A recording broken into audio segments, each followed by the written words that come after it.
How you doing? It's Richard here from Channel 23, ha ha ha, and this is a Bats in My Belfry holiday movie review, fed and bred especially for you guys. If you guys don't know this, during my Bats in My Belfry holiday movie reviews, there were 3 specific movies I wanted to see. The Road, Lovely Bones, and The Imaginarium of Dr. Parnassus. However, I'm an idiot and didn't check if they were limited release or not. They were, never got to see them, and so I got pissed off and decided to review one of them when they became wide release and consider it part of my 2009 Bats in My Belfry. So ha! So now I'm going to review Imaginarium of Dr. Parnassus for you. Okay, let's do it. Good old Terry Gilliam from good old England has come to us with a film that's so brilliantly colorful, so brilliantly acted, and yet makes no lick of sense whatsoever. And that, friends, is The Imaginarium of Dr. Parnassus. The film's plot, from what I can decipher, is this 1,000-year-old monk who was immortal, who isn't immortal now, is being chased by the devil, and not the kind of devil you think. If you haven't seen this, trust me, it's not what you're thinking. But yeah, he's getting chased by the devil because the devil's coming after his 16-year-old daughter because of a request, and that was the price. Blah blah blah. And this 1,000-year-old monk in the future, I guess, runs this traveling circus troupe or theater troupe, and they meet this mysterious outsider named Tony, played by Heath Ledger. And yeah, you know what? Just go on the sidebar. Wikipedia does a better job of explaining the plot than I am, because I have no idea what the hell went on. But this is what I do know. I know the high points and the low points of this film. To me, at least. The low point, as I demonstrated, is the fact that you have no idea what the hell is going on. Hell seemed more appropriate since the devil's in the movie, as opposed to fuck. Fuck is hardcore, whereas hell, in this sense, is even more hardcore. Yeah. So, but yeah, that's definitely the low point, because you'll leave this movie thinking, what is going on? But that's pretty much the notion you get with any Terry Gilliam film, is you leave the theater going, what the fuck is going on? Or what the hell, in this case. But that doesn't necessarily mean a Gilliam movie is a bad movie. It just means he has a weird way of telling an interesting story, believe it or not. The high points of this film is the acting and the obvious, in-your-face Terry Gilliam imagination.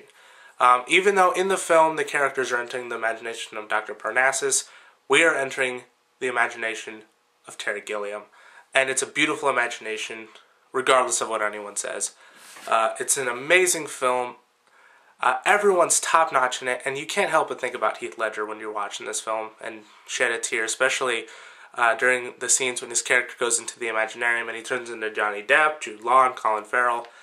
You know, it's hard not to think about it. And that whole trick that Terry Gilliam pulls off actually really well. I won't explain how, but he does a very good job.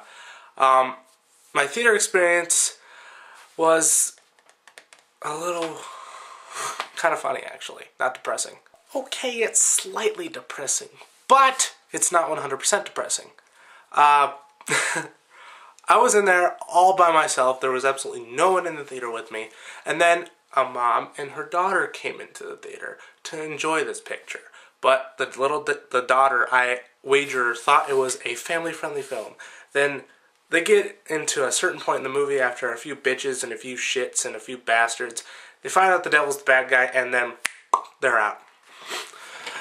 They disrespected the movie and left. But I guess it makes sense because, you know, she's a little kid and her mom doesn't want her to watch that kind of stuff. But still, it was a really good movie, and maybe when she grows up, she'll watch it and she'll like it.